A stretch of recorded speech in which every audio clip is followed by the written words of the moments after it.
Welcome to CoreLogic's housing market update for October 2020, brought to you by onthehouse.com.au. Last month, we saw lower home values in Melbourne and Sydney continue to weigh down the national marketplace, while the remaining capitals recorded a lift in home values through September. Despite the national index nudging 0.1% lower, September marked a striking turnaround in housing market sentiment.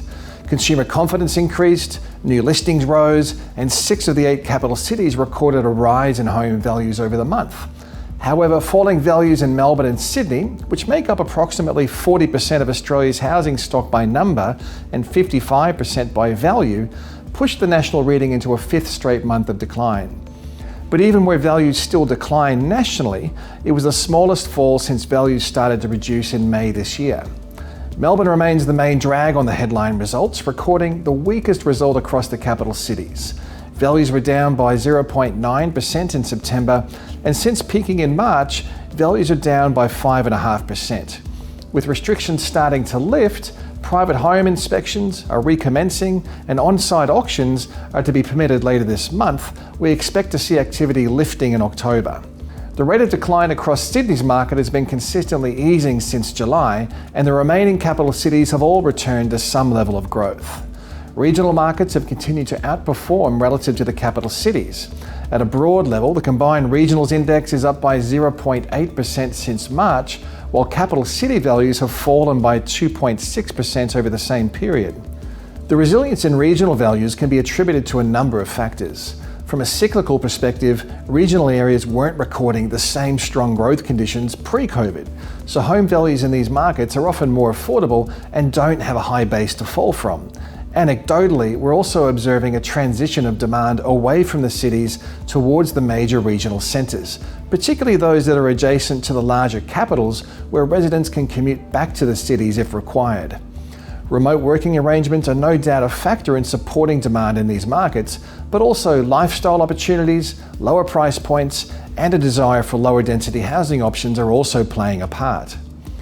Low advertised stock levels are another factor supporting housing values. Nationally, new listing numbers remain 22% lower than a year ago and 25% below the 5-year average. Similarly, total advertised stock levels were 19% below last year's level and 23% below the 5-year average. Such tight inventory levels at a time when demand is recovering is creating some urgency in the market. We aren't seeing any signs of a rise in distressed listings or stock starting to pile up in the market. In fact, the opposite seems to be true, where new listings are being absorbed by the market faster than the rate at which they're being added. This trend will be important to monitor over the coming months as fiscal support tapers and the financial situation of borrowers taking a repayment holiday is assessed by their lender. A rise in urgent or distressed listings would provide a further test for the resilience of housing values. Auction markets have also shown some strength, with the capital city clearance rate holding around 64% through September, which is on par with the decade average. Melbourne's auction market performance has been much weaker, with record low levels of activity and a high withdrawal rate. Due to the extremely low number of Melbourne auctions being held, the impact on the combined capital cities reading has been negligible. The performance of the rental market has diverged substantially between houses and units. Between the end of March and September, national house rents have risen by 0.4%, while unit rents are down by 3.3%. Every capital city has seen house rents hold up better than unit rents. However, the biggest difference between the two property types can be seen in Sydney and Melbourne, where unit rents are down 5% and 5.5% respectively, while house rents have fallen by a much smaller 1.3% and 1.0%. The significant difference in rental performance is due to a combination of supply and demand side factors. Investment-grade apartment markets have seen significant supply additions over the past decade, with a large portion of new apartments built in Sydney and Melbourne. The supply side has been further impacted by short-term rentals transitioning to long-term rentals. While supply has surged, COVID-19 brought about a significant demand shock from international and state border closures. Overseas migrants comprise the material component of tenant demand across inner Melbourne and Sydney, with many of these foreign students. Add to this the fact that industry sectors such as food, accommodation services, the arts and recreational services have all been hardest hit by job losses and lower working hours. Workers in these sectors are more likely to rent than in other industries, which has also impacted negatively on rental demand.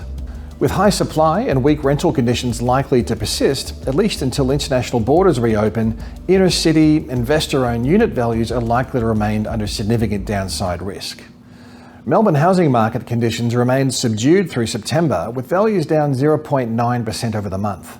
Although this was by far the weakest result across the capitals, it's a smaller decline relative to the previous 3 months, where values were down more than 1% each month. With the virus curve flattening earlier than expected, restrictions across Melbourne are being eased, which is likely to see housing activity start to pick up through October. Early indications from CoreLogic platforms are already showing a rise in pre-listings activity as prospective vendors prepare to make the most of a late spring selling season. Rental markets have also weakened, with unit rents bearing the brunt of the downturn. Unit rents have fallen by 5.5% since March, while house rents are only down by 1%.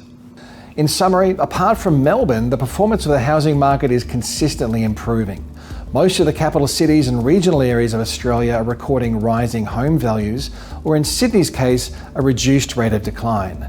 The improved performance comes after only mild value falls, with capital city home values down only 2.6% since March. To date, the support of low interest rates, scarce inventory levels, fiscal policy initiatives, and government incentives, together with a fairly successful virus containment, have insulated the housing market from larger falls in values and activity. Unsurprisingly, the markets where the virus has been well contained and economic activity is less restricted are faring the best. At the other end of the spectrum, the considerably weaker conditions across Melbourne provide an example of the impact of severe restrictions related to a virus breakout. Looking forward, the market will be contending with a mixture of headwinds and tailwinds. Headwinds will be evident as fiscal support winds down and distressed borrowers come to terms with their repayment commitments. It's logical to assume there will be a rise in urgent or distressed listings over the coming months. However, so far we've seen new listing numbers rapidly absorbed by the market. The expectation for persistently weak labour market conditions, low rates of overseas migration, and minimal wages growth are also other factors adding to the downside risk. As businesses become more embracing of technology and less labour-intensive practices, lingering unemployment could constrain housing demand. On the upside, we're expecting a new round of government spending initiatives and stimulus measures to be announced on budget night. These policies are likely to be aimed at supporting jobs growth and consumption, as well as incentivising business investment and productivity improvements. Some potential initiatives may include a substantial lift in infrastructure spending, bringing forward income tax cuts, extending incentives for residential construction, and more funding for social and community housing. Additionally, the Treasurer recently announced a plan to relax lending laws. If enacted, we could see credit flows becoming more streamlined and available by early March next year. Credit availability has historically shown a close relationship with activity in the housing sector. The prospect of lower interest rates later this year also presents some upside for housing market conditions. With the federal budget announced this month, along with a wind down in JobKeeper and potentially lower interest rates, there's a lot happening in the housing market and the economy. Make sure you're staying up to date on the latest property market trends at www.corelogic.com.au.